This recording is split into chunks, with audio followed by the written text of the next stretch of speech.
ವಿಶ್ವವಾಣಿಯ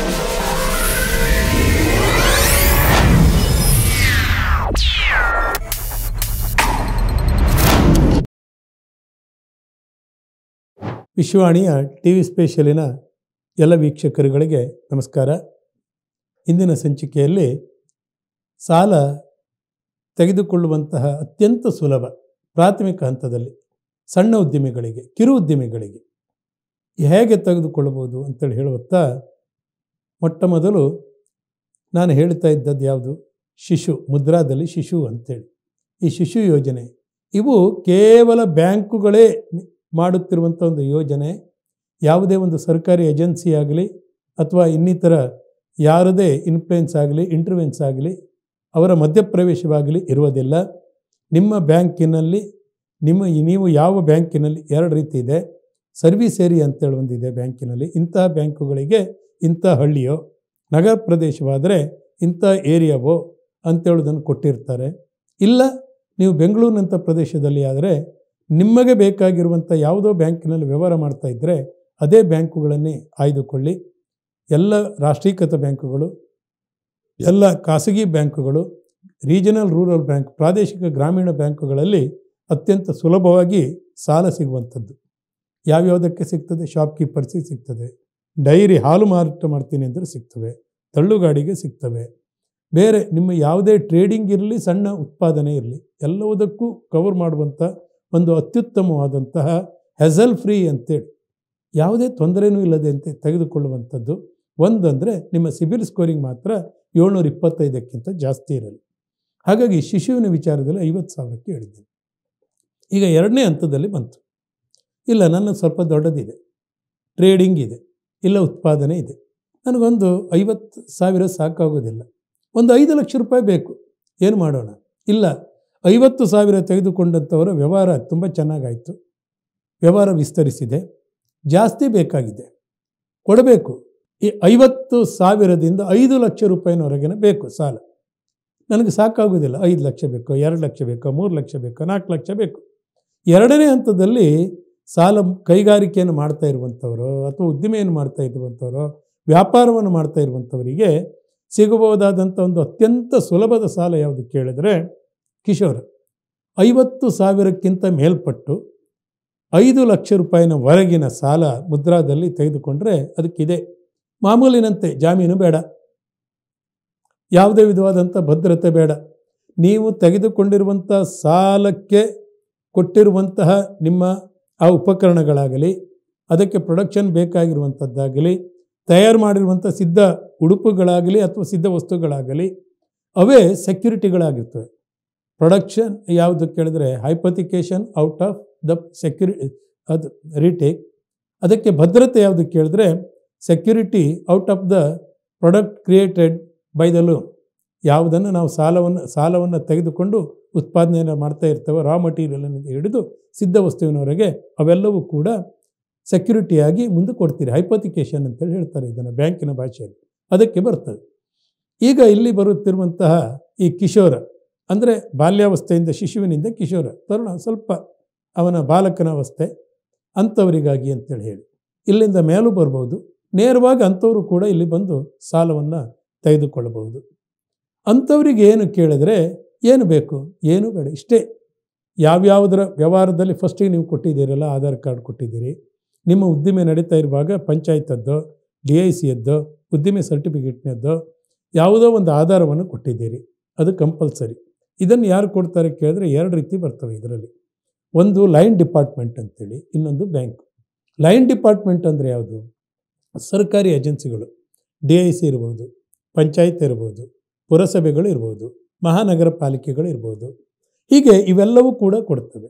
ಅವೆಲ್ಲವನ್ನೂ ಕೂಡ ಅದರಲ್ಲಿ ಕೊಟ್ಟಿರುವಂಥ ಒಂದು ಆಧಾರ, ನಿಮ್ಮ ಬ್ಯಾಂಕಿನ ಪಾಸ್ಬುಕ್ಕು, ನಿಮ್ಮದು ಯಾವ ಬ್ಯಾಂಕ್ನಲ್ಲಿ ಪಾಸ್ಬುಕ್ ಇದೆಯೋ ಅದರಲ್ಲಿರುವಂಥ ವ್ಯವಹಾರ, ನೀವು ಉದ್ದಿಮೆಯನ್ನು ಮಾಡ್ತಾ ಇದ್ದೀರಿ ಅಂತ ಹೇಳೋದಕ್ಕೊಂದು ಪ್ರೂಫು, ಆಧಾರ್ ಕಾರ್ಡು, ಇವಿಷ್ಟು ಸಿಕ್ಕಿದರೆ ಸಾಕು. 50,000 ರೂಪಾಯಿನ ಮೇಲ್ಪಟ್ಟು 5 ಲಕ್ಷ ರೂಪಾಯಿನವರೆಗೆ ನಿಮಗೆ ಬೇಕಾಗಿರುವಂಥ ಸಾಲವನ್ನು ಇದರಲ್ಲಿ ಕರಿಬೋದು. ಹಾಗಾದರೆ ಇದಕ್ಕೆ ರಕ್ಷಣೆ ಯಾರು? ಏನಾದರೂ ಹೆಚ್ಚು ಕಡಿಮೆ ಆದರೆ ಏನು ಅಂತೇಳಿ ಹೇಳಿದರೆ CGTMSE ಅಂತೇಳಿ ಒಂದು ಇರ್ತದೆ, ಅದರಲ್ಲಿ ಸೆಕ್ಯುರಿಟಿಯನ್ನು ಕವರ್ ಮಾಡಿರ್ತಾರೆ ಇದರಲ್ಲಿ. ಹಾಗಾಗಿ ಅದು ಮಿನಿಮಮ್ ನಾಮಿನಲ್ ಫೀ ಪ್ರತಿ ವರ್ಷಕ್ಕೆ ಅದೇನು ವಿಶೇಷ ಏನು ಭಾರ ಆಗಿರೋದಿಲ್ಲ ಈ ಹಂತದಲ್ಲಿಯೂ ಕೂಡ. ಆ ಕ್ಯಾಟಗರಿಯಲ್ಲಿ ಆ ಆ ಆ ಆ ಶ್ರೇಣಿಯಲ್ಲಿ ನೀವು ಕಿಶೋರ ಸಾಲವನ್ನು ಪಡೆಯಬಹುದು. ಇಲ್ಲ 5 ಲಕ್ಷ ಸಾಕಾಯ್ತಿದ್ದಿಲ್ಲ, ನನಗೆ ಸ್ವಲ್ಪ ಜಾಸ್ತಿ ಆಯ್ತು, ಈಗ ನನ್ನ ಉದ್ದಿಮೆನೂ ವಿಸ್ತಾರ ಆಯಿತು, ಇಲ್ಲ ನನ್ನೊಂದು ಸೆಟಪ್ ಆದಂಥ ಇಂಡಸ್ಟ್ರಿ ಇದೆ, ಇಲ್ಲಿವರೆಗೆ ನಾನು ತಂದುಕೊಂಡಿದ್ದೇನೆ. ಇಲ್ಲಿವರೆಗೆ ಹೇಗೆ ತಂದುಕೊಂಡಿದ್ದೇನೆ? ನನ್ನ ಉಳಿತಾಯದ ಹಣದಿಂದನೇ ತಂದುಕೊಟ್ಟಿದ್ದೇನೆ. ಇಲ್ಲ ಬೂಟ್ ಸ್ಟ್ರ್ಯಾಪಿಂಗ್ ಅಂತೇಳಿ ಹೇಳ್ತಾರೆ. ಬೂಟ್ ಸ್ಟ್ರ್ಯಾಪಿಂಗ್ ಅಂತೇಳಿ ಹೇಳಿದ್ರೆ ಹೇಗೋ ನನ್ನ ಹತ್ರ ಇರುವುದ್ರಲ್ಲಿ ನಾನು ಕಾಲು ಚಾಚ್ಕೊಂಡು ಕೆಲಸ ಮಾಡ್ತಾ ಇದ್ದೇನೆ. ಅದರಿಂದ ಆಚೆ ಹೋಗಬೇಕು ಅಂತ ಹಣವನ್ನು ಗಳಿಸಬೇಕಾದ್ರೆ, ಅಭಿವೃದ್ಧಿಯನ್ನು ಹೊಂದಬೇಕಾದ್ರೆ ಅದರಿಂದ ಆಚೆ ಹೋಗುವಾಗ ಆ ಹಂತದಲ್ಲಿ ಯಾವುದು 10 ಲಕ್ಷ ರೂಪಾಯಿನವರೆಗಿನ ಸಾಲ ಬೇಕು ಅಂತೇಳಾದರೆ ತರುಣ ಅಂತ, ಮುದ್ರಾದಲ್ಲಿ ತರುಣ, ಆ ತರುಣ ಯೋಜನೆಯಲ್ಲಿ ಏನು ಅಂತೇಳಿ 10 ಲಕ್ಷ ರೂಪಾಯಿನವರೆಗಿನ ಸಾಲ ಸಿಗ್ತದೆ. ಇದಕ್ಕಿಂತ ನೋಡಿ, ಒಂದೇ ಹಂತದಲ್ಲಿ ಕೇವಲ 1 ರೂಪಾಯಿನಿಂದ ಹಿಡಿದು 10 ಲಕ್ಷ ರೂಪಾಯಿನವರೆಗೆ ಯಾವುದೇ ಭದ್ರತೆ ಇಲ್ಲದಂಥ ಒಂದು ಸಾಲದ ಒಂದು ಅದ್ಭುತವಾದಂಥ ಒಂದು ವ್ಯವಸ್ಥೆ ಇಲ್ಲಿದೆ. ಜಾಗವೂ ಕೂಡ ಬೇಕು ಅಂತೇಳಿಲ್ಲ, ನೀವು ಎಲ್ಲೇ ಇಟ್ಟರೂ ಕೂಡ ಹೌದು. ಆದರೆ ಇಲ್ಲಿ ಏನು ಬರ್ತವೆ ಕೇಳಿದ್ರೆ, ನೀವು 10 ಲಕ್ಷ ತೊಗೊಳ್ತೀರಿ, ಒಂದು ಜೆರಾಕ್ಸ್ ಮೆಷಿನನ್ನು ಹಾಕ್ತೀರಿ, ಯಾವುದೋ ಒಂದು ಅಂಗಡಿಯಲ್ಲಿ ಹಾಕ್ತೀರಿ ಬಾಡಿಗೆಯನ್ನು ತಗೊಂಡು, ಅದರ ಲೀಸ್ ಅಗ್ರಿಮೆಂಟು ನಿಮ್ಮ ಸಾಲದ ಅವಧಿಯವರೆಗೆ ಆ ಜಾಗದಲ್ಲಿ ಇರ್ತದೆ ಅಂತೇಳಿ ಹೇಳೋದಕ್ಕೆ ಒಂದು ರಿಜಿಸ್ಟ್ರೇಷನ್ ಆಗಬೇಕು. ಇದರಲ್ಲಿ ಆ ರಿಜಿಸ್ಟ್ರೇಷನ್ ಮಾಡಿರುವಂಥದ್ದನ್ನು ಬ್ಯಾಂಕಿಗೆ ಕೊಟ್ಟರೆ ಆ ಅವಧಿಯ ತನಕ, ಅಂದರೆ ಉದಾಹರಣೆಗೆ ಒಂದು 5 ವರ್ಷಕ್ಕೆ ಕೊಡ್ತೇವೆ, 5 ವರ್ಷದ ತನಕ ನೀವು ಅಲ್ಲಿವರೆಗೆ ಇರ್ಬೋದು, ಏನೂ ತೊಂದರೆ ಇಲ್ಲ. ಇಲ್ಲ 2ನೇದಾಗೂ ಮಾಡ್ಬೋದು ಡಿಕ್ಲರೇಷನ್ನು. ಒಂದು ವೇಳೆ ಹೆಚ್ಚು ಕಡಿಮೆ ಆದರೆ ಆ ಬೇರೆ ಇದನ್ನು ಪೂರಕವಾಗಿರುವಂಥ ಜಾಗವನ್ನು ಕೊಡ್ತೇನೆ ಅಂತೇಳಿ ಹೇಳುವಂಥ ಒಂದು ಡಿಕ್ಲರೇಷನ್ನು ಕೂಡ ಕೊಡ್ಬೋದು. ಅಂಥ ಅವಕಾಶಗಳಿದೆ ಅಂಥೇಳಿ ಅದನ್ನು ಕೊಟ್ಟು ನಿಮ್ಮದೇ ಬ್ಯಾಂಕಿನಲ್ಲಿ ಸಾಲಕ್ಕೆ ಅರ್ಜಿ ಹಾಕಿದರೆ 10 ಲಕ್ಷ ರೂಪಾಯಿನವರೆಗಿನ ಸಾಲ ಹೆಸಲ್ ಫ್ರೀ ಲೋನ್, ಅದು ಸೆಕ್ಯುರಿಟಿ ಇಲ್ಲ, ಮತ್ತೊಮ್ಮೆ ಹೇಳ್ತೇನೆ, ಜಾಮೀನು ಬೇಡ, ಈ ಸಾಲ ಇಲ್ಲಿ ಸಿಗ್ತದೆ, ಆ ಸಾಲವನ್ನು ಪಡೆದುಕೊಳ್ಬೋದು. ಸರಿ, 10 ಲಕ್ಷ ರೂಪಾಯಿನ ಸಾಲವನ್ನು ತಕ್ಕೊಂಡೆ, ಉದ್ದಿಮೆನೂ ಕೂಡ ಚೆನ್ನಾಗಾಯಿತು. ಚೆನ್ನಾಗಾದದ್ದು ಈಗ ನನಗೆ ಮತ್ತೂ ದೊಡ್ಡಾಯಿತು. ಅವನೇನು ಮಾಡಿದ್ದ, ಫಸ್ಟಿಗೆ ಯಾವುದೋ ಒಂದು ಸಣ್ಣ ಗಾಡಿಯಲ್ಲಿ ತಂದುಕೊಂಡು ವ್ಯಾಪಾರ ಮಾಡ್ತಾ ಇದ್ದವನು ಅಲ್ಲೇ ಪಕ್ಕದಲ್ಲಿ ಒಂದು ಸಣ್ಣ ಅಂಗಡಿಯನ್ನು ತಕ್ಕೊಂಡ, ವ್ಯಾಪಾರ ದೊಡ್ಡದಾಯಿತು. ಒಂದು ಸಣ್ಣ ದಾಬಾ ಟೈಪ್ ಮಾಡ್ದ, ವ್ಯಾಪಾರ ದೊಡ್ಡದಾಯಿತು. ಈಗ 10 ಲಕ್ಷ ರೂಪಾಯಿವರೆಗೆ ಸಾಲ ತಕ್ಕೊಂಡಿದ್ದಾನೆ. 10 ಲಕ್ಷ ರೂಪಾಯಿಯು ಕೂಡ ಆಗಿ ಹೋಗಿದೆ, ಚೆನ್ನಾಗಿ ವ್ಯವಹಾರ ಮಾಡ್ತಾನೆ. ವ್ಯವಹಾರದಲ್ಲಿ ವಿಸ್ತಾರ ಮಾಡ್ಬೋದು, ಆ ವಿಸ್ತಾರ ಮಾಡಿದಾಗ ಚೆನ್ನಾಗೂ ಆಯಿತು. ಮುಂದೇನು ಮಾಡಬೇಕು?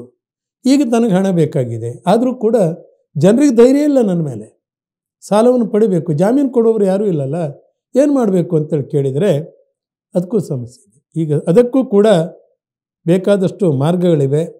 ಒಂದು ಮಹತ್ವದ್ದು ಅಂತೇಳಿದರೆ ಇತ್ತೀಚೆಗೆ ಈ ಮುದ್ರಾದಲ್ಲಿ, ಮುದ್ರಾ ಎಂದರೆ ಆಗಲೇ ಹೇಳಿದ್ದೇನೆ, micro units development and refinance agency ಅಂತೇಳಿ, ಈ ಯೋಜನೆಯಲ್ಲಿ ಈ ಇತ್ತೀಚೆಗೆ ಕೇಂದ್ರ ಸರ್ಕಾರ ಮತ್ತೊಂದು ಹೊಸ ತಂದಿದೆ, ಅಂದರೆ ತರುಣ ಪ್ಲಸ್ ಅಂತೇಳಿ.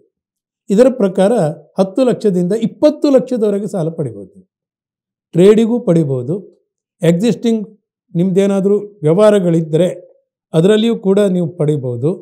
ಸಾಲವನ್ನು ಪಡೆದು 20 ಲಕ್ಷ ರೂಪಾಯಿನವರೆಗೆ ಯಾವುದೇ ಸಾಲವನ್ನು ನಿಮ್ಮ ಅಭಿವೃದ್ಧಿಯ ಸಲುವಾಗಿ ವರ್ಕಿಂಗ್ ಕ್ಯಾಪಿಟಲ್ಲು ಮತ್ತು ಇನ್ವೆಸ್ಟ್ಮೆಂಟು ಏನಾದರೂ ಡೆವಲಪ್ಮೆಂಟ್ ಮಾಡ್ತೀರಿ, ನಿಮ್ಮ ಇರುವಂಥ ಉದ್ದಿಮೆಯನ್ನು ಒಂದು ಹಪ್ಪಳಕ್ಕೆ ತಯಾರಿಸಿರ್ಬೋದು, ಒಂದು ದಾಬಾ ಇರ್ಬೋದು, ಒಂದು ಹೋಟೆಲ್ ಇರ್ಬೋದು, ಇವೆಲ್ಲವೂ ಕೂಡ ಏನನ್ನು ಮತ್ತು ಅಭಿವೃದ್ಧಿಯನ್ನು ಮಾಡ್ತೀರಿ, ಒಂದು ಶೋರೂಮನ್ನು ಹಾಕ್ತೀರಿ, ಇವಕ್ಕೆಲ್ಲವುದಕ್ಕೂ ಕೂಡ ಅಲ್ಲಿ ಸಾಲ ತೆಗೆದುಕೊಳ್ಬೋದು.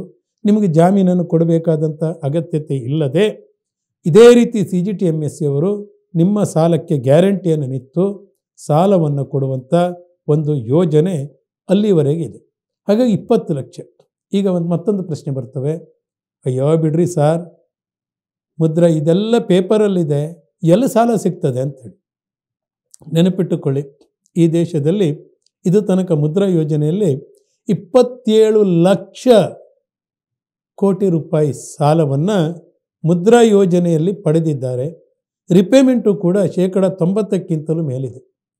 ಯಾವುದೋ ಒಂದು ತಳ್ಳುಗಾಡಿಯಲ್ಲಿ ಇರಬಹುದು, ಯಾವುದೇ ರಸ್ತೆ ಬದಿಯ ಉದ್ದಿಮೆ ಇರ್ಬೋದು, ಯಾವುದೇ ಕರಕುಶಲ ವೃತ್ತಿಯಲ್ಲಿ ತೊಡಗಿಕೊಂಡವನಿರ್ಬೋದು, ಹಪ್ಪಳವನ್ನು ಮಾಡ್ತಾ ಇರುವಂಥವನಿರ್ಬೋದು, ಇವರೆಲ್ಲರೂ ಕೂಡ ಸಾಲವನ್ನು ಪಡೆದುಕೊಳ್ಳುವುದು. ಬ್ಯಾಂಕಿನವರು ಸಾಲವನ್ನು ಜಾಮೀನಿಲ್ಲದೆ ಕೊಡ್ತಾರೆ, ಜಾಮೀನನ್ನು ತಕ್ಕೊಳ್ಳುವಾಗೇ ಇಲ್ಲ ಕೊಡುವಂಥದ್ದು. ಮುದ್ರಾ ಕಾರ್ಡನ್ನೇ ಅಂತೇಳಿ ಒಂದು ಇದು ಏನು ಮಾಡಬೇಕು, ಏನಿಲ್ಲ, ಬ್ಯಾಂಕಿನಲ್ಲಿ ಹೋದರೆ ಕೇಳಿದ್ರೆ ಕೊಡ್ತಾರೆ, ಅದನ್ನು ಮಾಡಿಸ್ಕೊಳ್ಳಿ. ನೀವು ಕಂಪಲ್ಸರಿಯಾಗಿ ನೀವು ಬರಬೇಕಾದದ್ದು ಬ್ಯಾಂಕಿನ ಥ್ರೂನೇ ವ್ಯವಹಾರ ಮಾಡಿ. ಬ್ಯಾಂಕಿನವ್ರಿಗೆ ಒಂದು ವಿಶ್ವಾಸ ಬರ್ತದೆ. ಬ್ಯಾಂಕ್ ಹೇಗೆ ಕೇಳಿದರೆ ಮೊಟ್ಟ ಮೊದಲು ಅನುಮಾನ ಮಾಡ್ಬೋದು. ಆದರೆ ಒಂದು ಸರಿ ನೀವು ವ್ಯವಹಾರವನ್ನು ಕರೆಕ್ಟಾಗಿ ಮಾಡಿದರೆ ಅವರೇ ನಿಮ್ಮನ್ನು ಹುಡುಕಿಕೊಂಡು ಈ ರೀತಿಯಲ್ಲಿ ಮಾಡಿ, ಈ ರೀತಿಯಲ್ಲಿ ಮಾಡಿ, ಈ ರೀತಿಯಲ್ಲಿ ಮಾಡಿ ಅಂತೇಳಿ ಹೇಳಿಕೊಡ್ತಾರೆ. ಹಾಗಾಗಿ ಯಾವುದೇ ಒಂದು ವ್ಯಕ್ತಿಗೆ ತನಗೆ ಯಾರೂ ಸಾಲ ಕೊಡುವವರಿಲ್ಲ, ಅಭಿವೃದ್ಧಿಯನ್ನು ಮಾಡ್ತೇನೆ, ನನ್ನ ನಾಳಿನ ಊಟದ ಹುಡುಕಾಟಕ್ಕಾಗಿ ನಾನು ಸಾಲವನ್ನು ಮಾಡಿದರೆ ನಾನು ಯಶಸ್ಸು ಗಳಿಸ್ತೇನೆ ಎನ್ನುವಂಥ ವಿಶ್ವಾಸವಂತ ನಿಮ್ಮಲ್ಲಿದ್ದರೆ ಸಾಲವನ್ನು ಪಡೆಯುವಂಥ ಅತ್ಯಂತ ಸುಲಭವಾದಂತಹ ಮಾರ್ಗ ಯಾವುದು ಕೇಳಿದರೆ ಮುದ್ರಾ ಯೋಜನೆ. ಎಲ್ಲರೂ ಕೂಡ ಸಾಲವನ್ನು ಪಡೆದುಕೊಳ್ಳಿ. ಸಾಲ ಅಭಿವೃದ್ಧಿಯ ಸೋಪಾನವಾಗಲಿ, ನಾಳಿನ ಊಟದ ಹುಡುಕಾಟಕ್ಕಾಗಲಿ, ಮೋಜಿನ ಕೂಟದಕ್ಕಾಗಿ ಅಲ್ಲ. ಹಾಗಾಗಿ ಸಾಲವನ್ನು ಮಾಡಿ ತುಪ್ಪ ತಿನ್ನಿ ಅಂತೇಳಿ ಹೇಳುವಂಥ ಒಂದು ಹೊಸ ಯೋಜನೆಯನ್ನು, ಹೊಸ ರೀತಿಯಾದಂಥ ಆ ಮೈಗೂಡುವಿಕೆಯನ್ನು ನಾವೆಲ್ಲರೂ ಇಂದು ಅಳವಡಿಸಿಕೊಳ್ಳಬೇಕಾಗಿದೆ. ಇಷ್ಟು ಹೇಳ್ತಾ ಮುಂದಿನ ಸಂಚಿಕೆಯಲ್ಲಿ ನಾವು ಇದಕ್ಕಿಂತಲೂ ವಿಸ್ತಾರವಾದದ್ದು, ಇದಕ್ಕೆ ಯಾವುದು ಕೇಳಿದರೆ ನಾನು ಇಲ್ಲಿವರೆಗೆ ಹೇಳಿದ್ದೇನೆ ವ್ಯವಹಾರಕ್ಕಾಗಿ ಕೊಡುವಂಥದ್ದು ಉದ್ದಿಮೆಗೆ ಅಂತೇಳಿ. ಉದ್ದಿಮೆ ಅಂದರೆ ಟ್ರೇಡು ಬಂತು, ಪ್ರೊಡಕ್ಷನ್ನು ಬಂತು. ಆದರೆ ಇದರಲ್ಲಿ ಸಬ್ಸಿಡಿ ಇದೆಯಾ? ಮುದ್ರಾ ಯೋಜನೆಯಲ್ಲಿ ಸಬ್ಸಿಡಿ ಇಲ್ಲ. ಯಾವ ಸಬ್ಸಿಡಿಯೂ ಕೂಡ ಮುದ್ರಾ ಯೋಜನೆಯಲ್ಲಿ ಇಲ್ಲ. ಹಾಗಾಗಿ ಸಬ್ಸಿಡಿಗಲ್ಲ, ಈಸಿ ಮನಿ. ನೀವೇನಾದರೂ ಪ್ರೈವೇಟ್ ಮನಿ ಲೆಂಡರ್ಸ್ ಹತ್ರ ತಿಂಗಳಿಗೆ 3 ರೂಪಾಯಿ, 4 ರೂಪಾಯಿ, 5 ರೂಪಾಯಿ ಕೊಟ್ಟು ತೆಗೆದುಕೊಳ್ಳುವ ಬದಲು 10 ರೂಪಾಯಿನ ಆಚೆ ಈಚೆ, 1 ವರ್ಷಕ್ಕೆ 100 ರೂಪಾಯಿಗೆ 10 ರೂಪಾಯಿನ ಆಚೆ ಈಚಿನ ವ್ಯವಹಾರದಲ್ಲಿ ಸಾಲ ಮಾಡುವಂಥ ಒಂದು ಸುಲಭದ ಹಾದಿ ಇರುವಂಥ ಮಾರ್ಗವನ್ನು ಹೇಳಿಕೊಟ್ಟಿದ್ದೇನೆ. ಹಾಗಾಗಿ ಈ ಸಂಚಿಕೆಯಲ್ಲಿ ಇಷ್ಟಕ್ಕೆ ನಿಲ್ಲಿಸ್ತೇನೆ. ಮುಂದಿನ ಹಂತದಲ್ಲಿ ಅತ್ಯಂತ ಉಪಯುಕ್ತವಾಗಿರುವಂತಹ, ಅನೇಕ ಜನರಿಗೆ ಆಶಾಕಿರಣವಾಗಿರುವಂಥ PMEGP, prime minister's employment guarantee programme ಅಂತೇಳಿ ಆ ಸ್ಕೀಮು ಸಬ್ಸಿಡಿನೂ ಸಿಗುತ್ತದೆ.